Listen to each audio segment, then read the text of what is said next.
안녕하세요. 가정의학과 의사 한의사 김철수입니다.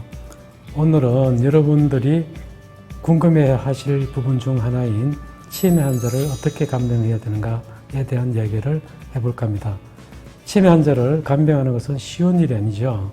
치매 환자들은 기억력이 떨어져서 금방 한 일이나 금방 한 말을 잊어버리고 묻고 또 묻거나 한 말을 하고 또 합니다.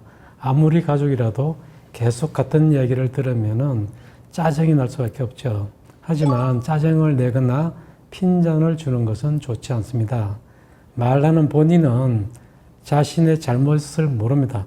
마치 잘못한 것이 없는데 야단을 맞는 느낌인 거죠. 그래서 치매 환자는 화가 나고 화가 반복되면 좌절하기도 합니다.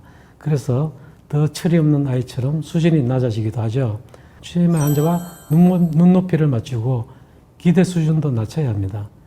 그것도 못하느냐 하는 식으로 화를 내거나 핀잔을 주면 안 됩니다. 만약에 밥을 먹고서 안 먹었다고 하면 다시 밥을 간편하게 주는 것이 좋습니다. 치매 환자는 기억력이 떨어지고 판단력이 떨어져서 고집이 씌어지죠. 고집을 꺾으면 그나마도 조금이라도 남아있는 사고체계가 흔들리게 됩니다. 그렇기 때문에 고집이 더 세져지거나 좌절하거나 때로는 편집증이 심해질 수도 있습니다. 따라서 묻는 말에 쉽게 답을 하는 것이 좋고요. 쉬운 말로 물어보는 게 좋습니다. 유머를 이해할 능력이 없고 오해도 잘하고 혼돈도 잘 일으키므로 쉽고 명확한 뜻으로 말하는 것이 좋습니다. 도둑망상이 또 잘 생기기 때문에 물건이 없어진 것이 아니라고 자꾸 설득시키는 것보다는 같은 물건을 보여주고 안심시키는 것도 좋습니다. 또한 일상생활 속에서 우리가 유의할 것들도 많습니다. 우선 위험이 없는 안전한 난방기구를 사용해야 합니다. 끓는 물이 담긴 주전자가 올려진 스토브는 특히 더 조심을 해야 하겠죠. 겨울철 난방기구는 환자가 끄는 것을 잊더라도 인화성이 없는 것으로 교체하는 것이 좋습니다.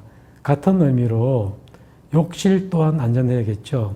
치매 환자들이 가장 조심해야 할 것이 바로 넘어지는 겁니다. 욕실에서 잘 넘어지죠. 골절이 오거나 머리를 다치게 되면 치매가 확 진행이 됩니다.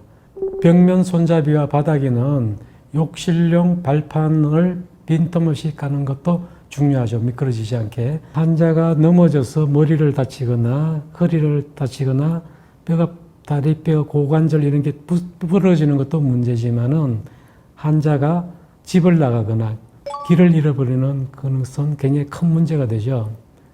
이렇게 집을 잃어버려도 찾아올 수 있게 팔찌를 해주거나 목걸이를 해주거나 이런 네임표, 이런 표를 달아주는 것도 굉장히 필요합니다. 환자가 자주 사용하는 스위치라든지 이런 데는 버튼에 쇠테이프를 붙여서 환자가 쉽게 찾을 수 있게 하는 것도 방법이고요. 흔히 쓰는 가전제품에는 공통 표시를 붙여서 치매 환자가 혼돈하지 않고 사용할 수 있게 해주는 게 좋습니다. 환자가 오늘 해야 할 일을 메모지로 전달하는 것도 좋습니다. 환자가 해야 할 일과 시간을 함께 표시해서 이해하기 쉽게 알려주면 환자에게 삶의 의욕을 주기도 하죠. 만약 간병인이 치매 환자를 무시하고 진심으로 대하지 않는다면 환자는 그 사실을 금방 압니다. 도둑망상이 심해집니다. 잠을 자지 않고 욕을 하기도 합니다. 이런 행동으로 간병인을 못 견디게 만듭니다. 따라서 이럴 때는 진짜 진정성이 있고 그런 간병인으로 바꾸는 것이 좋습니다. 비록 치매 환자이지만 바바롭고 생각하는 것은 옳지 않습니다. 때로는 관계망상이 심해서 어부증이나 의처증이 심해질 수 있는데요. 이럴 때는 환자 앞에서 간병인이 전화를 하거나 전화하는 상대의 목소리가 오픈시켜가지고 의심할 만한 상황을 없애주는 것도 방법이 됩니다. 또 하나의 사례 중에는 지금 살고 있는 집이 남의 집이라고 이렇게 당신 집으로 간다고 이렇게 하는 경우도 많죠. 이럴 때는 여기가 내 집이라고 난리치는 것보다는 가볍게 차려입고 길을 나서는 것도 괜찮습니다. 가다 보면 갈 데가 없으면 내일 가자 하고 다시 모시고 집으로 오는 게 좋을 수도 있습니다.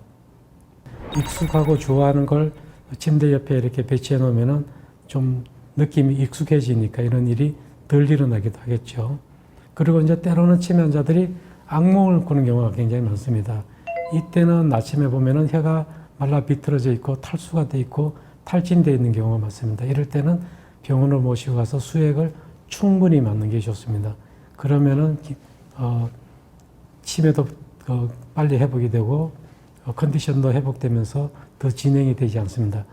그리고 때로는 환자가 설거지를 하려거나 가사일에 집착하는 경우도 가끔 있습니다. 그럴 때는 하도록 해주고 지켜보는 게 좋습니다. 저 또한 치매에 걸린 장모님을 모시고 살았는데요. 아내는 장모님이 설거지하는 걸 자꾸 말려요. 그래서 장모님은 틈만 남아 설거지 하려고 그러고요. 그래서 부엌에 들어가면 또 아내는 또 화를 내고 이렇게 많이 부딪히고 그랬는데, 그럴 경우는 그냥 하게 내버려 두고 뭐 정 안 깨거라면 다시 설거지 하면 되죠. 이렇게 생각해야지 그걸 왜 하느냐고 따지는 것은 좋지 않습니다. 또한 항상 환자 옆에 사람이 있는 것을 알게 해주는 것이 좋습니다. 좋았던 내 기억을 떠올리게 하는 것도 좋습니다. 가벼운 농담으로 즐겁게 해주는 것도 좋습니다.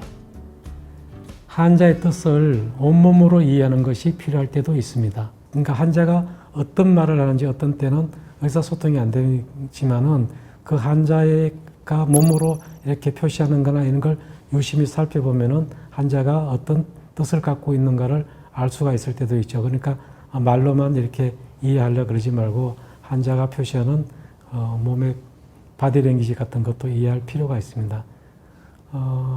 그리고 이제 대답을 할 때는 복잡하게 대답하는 것보다는 간단하게 대답하고 질문도 간단하게 하는 것이 좋고요. 뜻도 분명한 단어를 사용하는 것이 좋습니다. 밤에 자지 못하고 망상이 생기거나 선망병이나 이제 정신병 같은 게 생기게 되면은 간병하는 사람도 힘들고 환자도 굉장히 힘들어 하는데요. 이럴 때는 정신과 약을 쓰는 것이 좋습니다. 그냥 놔두는 것보다는 정신과 약을 가끔은 쓰는 게 좋습니다. 그렇게 되면 이제 환자도 편하고 간병하기도 수월해지는 경우도 있죠. 이렇게 오늘은 치매 환자를 간병하는 방법에 대해서 알아봤는데요.